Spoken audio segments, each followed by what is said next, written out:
बिस्मिल्लाहिर्रहमानिर्रहीम। उस्मान साहब अस्सलाम वालेकुम, कैसे हैं सर आप? अच्छा उस्मान साहब, मैं चाहूँगा कि जो कंपनी के जो सीईओज हैं, जैसे आज भी हमारा सीईओ मीटअप है, जो मेडिकल जो अलाउंसेस नहीं देते या जो प्रोविडेंट फंड्स नहीं देते और जो छुट्टियाँ सही तरह मैनेज नहीं करते, एचआर प्रैक्टिस सही नहीं चलती जिनके, हाँ, और वो एक्सपेक्ट करते हैं कि हमें अच्छी जो है वो आउटपुट मिले, हमें रिजल्ट बहुत अच्छा मिले। ऐसे सीईओज के बारे में एक दो जुमले बोलते हैं आप प्लीज़। अच्छा, वैसे मेरा पर्सनल होता है कि हम आइडियोलॉजीज पे बात करें, हम लोगों पे बात ना करें, लेकिन विदाउट जजमेंट अगर बात करूँ ना, I think it's not paying your employees और कीपिंग देम अंडरपेड और not taking care of them will give an unconscious signal to them that the business does not care for us. Okay. ठीक, and they will not grow your business. Now you can make some money. Obviously, you are making money, but you will become very irrelevant. You are just one market glitch away from becoming irrelevant and obsolete in the industry. Because I personally believe that the company you build is the people you build. Okay. You know, the people जो आप build कर रहे हैं वही वो company है, right? So and people do not have to like you. They just have to trust that you care for them. जैसे मैं आज भी explain किया ना हमने, जी जी, कि ये ट्रस्ट एम्प्लॉय का होगा, यार ये मेरे लिए सोचता है, ये बहुत इंपॉर्टेंट। और अगर आप उनकी मेडिकल एक्सपेंसेस नहीं पूरे कर रहे, फॉर एग्जांपल, और उसके घर वाले बीमार हैं या वो खुद बीमार है, जो भी है, तो how can you expect them to grow? अगर कंपनी आपकी केयर करेगी ना, तो फिर कंपनी उनकी केयर क्यों नहीं करेगी? और फिर वो कंपनी उनकी नहीं, वो कंपनी आपकी है। फिर एक और सेट कंपनी है, आप भी एक सेट कंपनी बन रहे हैं, माइट एज वेल नेपोटिज्म भी करें और फिर ठीक है, आपकी सेट कंपनी ग्रो नहीं होगी। एक ऑडियंस को ब्रेकिंग न्यूज़ दे दें कि आपने सीईओ गोरा जो है वो हायर कर लिया है। हम इस पे ओपन हैं अभी। हम वैसे पहले बताएं कि आपने जुर्रत कैसे लेके आए, कि क्योंकि पावर शेयरिंग भी होगी और हो सकता है वो आपको डांट भी दे, तो ये आप तैयार हैं इन सारी चीज़ों के लिए? क्योंकि हमारे यहाँ ये प्रैक्टिस ये है कि सीईओ जो है ना, जो मालिक है, चेयरमैन है, वो बहुत ज़बरदस्त बंदा दुनिया से ढूंढ के लाता है और वो कहता है कि आप मेरे मुताबिक जो है ना वो काम करो। तो आप फ्री हैंड दे देंगे?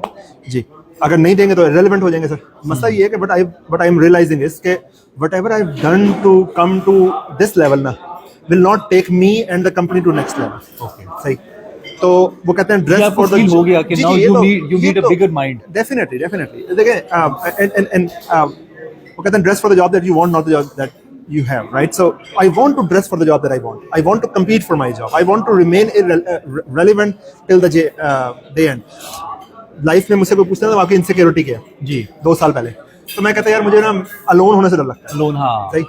लेकिन अभी मेरी इनसिक्योरिटी अलोन होना नहीं है। सही। मेरी इनसिक्योरिटी सबसे बड़ी यही है कि मैं रेलेवेंट नहीं होता। I want to work hard to earn my job. सही। और अगर इफ अ गोरा और whoever can do a job better than me, sure, Devzing is a global company now.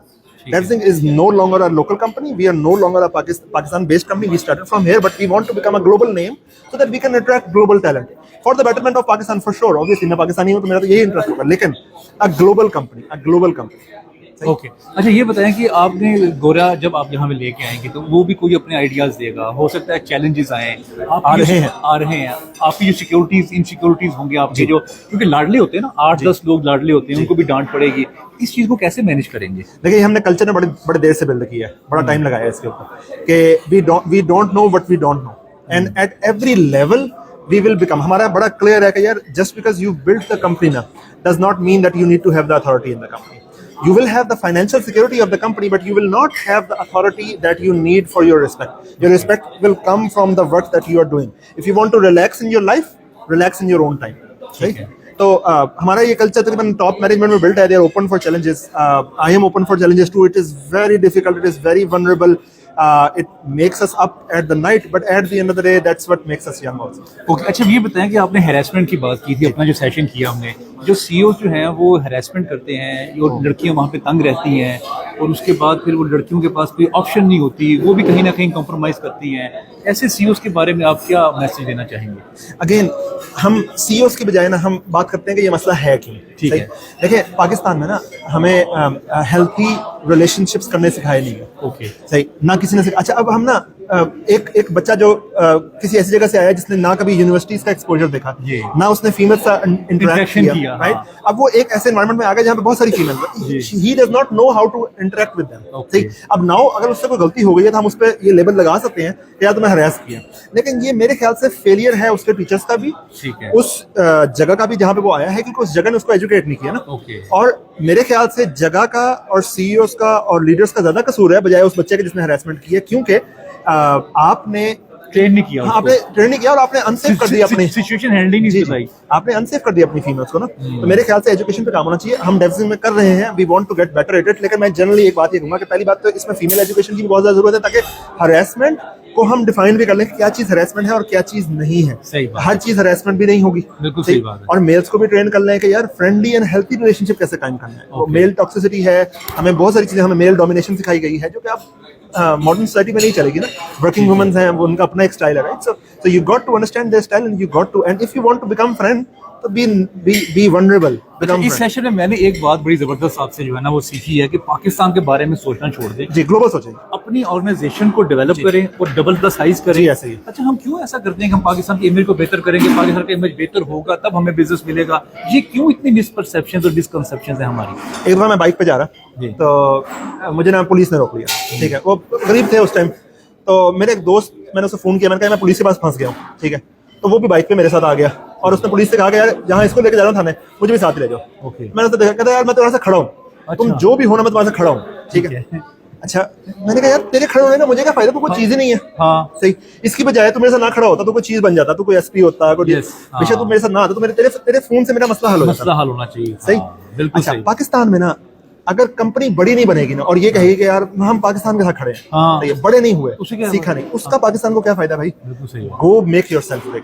Go make yourself the next Apple, the next Amazon, the next Google of the world, and then care for Pakistan because that's who you are. Pakistan निकलेगा तो नहीं ना blood से, बिल्कुल सही पाकिस्तान तो बात। पाकिस्तान है, बस। तो अपने आप को बिल्ड करना जरूरी है, इंडिविजुअल लेवल पे बिल्ड करना जरूरी है, ओके। और इंशाल्लाह पाकिस्तान में मिलेगा। अच्छा, बस आखिरी सवाल ये, जो अभी जो आपने एक जो सिलसिला शुरू किया है सीईओज का, इकट्ठा किया, तकरीबन 40-50 सीईओ यहाँ पे आए थे, क्या आपका क्या पर्पस है, डेवसिंग का क्या पर्पस है? क्योंकि आप कहते हैं ये डेवसिंग के अलग से मेरा कोई जाती जो एजेंडा है, वो एजेंडा क्या है, आप क्या ऑब्जेक्टिव अचीव करना चाहते हैं? देखिए, मेरे ख्याल से the success that Devzing has, it's something which is reproducible. सही, मेरे ख्याल से there are misconception at least that I personally think that I can teach. तो मैंने बहुत सोच के हिसाब लगाया कि everyone in this world wants to be heard. सही, जरा रियलिटी बात करते हैं। Every artist, every philosopher, everyone in this world wants to be heard. बिल्कुल सही।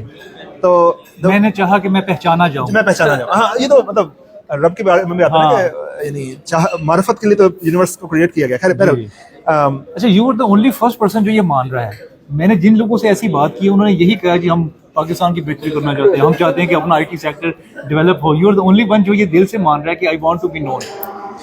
देखें, एक झूठ होता है जो हम दूसरों से बोलते हैं और एक झूठ बोलते हैं जो हम अपने आप से बोलते हैं। सही है। मैंने रिसेंटली ये भी अपना सेल्फ रिफ्लेक्शन में लर्न किया कि मैं अपने आप से झूठ नहीं बोलूंगा। सही, मैं पहचाना जाने के लिए मैंने आर्टिस्ट बनने की कोशिश की, मैंने और काम करने की कोशिश की, और मुझे ये फील हुआ कि I want the respect of a teacher. सही, अगर मैंने कुछ सीखा है, I want to add that value and let's see if people find that value relevant enough.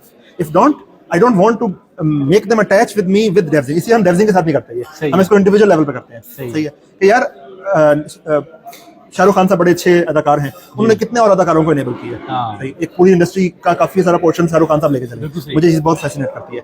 मुझे लगता है कि अगर डेवजिंग ने कुछ अच्छा किया तो उसमें कुछ चीजें तो लक पे हो सकती हैं, कुछ टाइमिंग बेस हो सकती हैं, बस है, लेकिन कुछ चीजें रिप्रोड्यूसेबल है और वो सीईओ सीखना ताकि वो इनेबल होकर कुछ बड़ा बन जाए। And in this whole thing I will make myself proud of my self.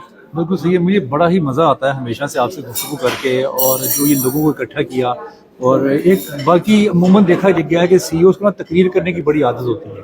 आप एक तो जो हार्श जो कमेंट्स हैं वो भी बर्दाश्त कर लेते हैं, सवालात भी ले लेते हैं, और डिस्कशन को आप हमेशा से इंकरेज करते हैं।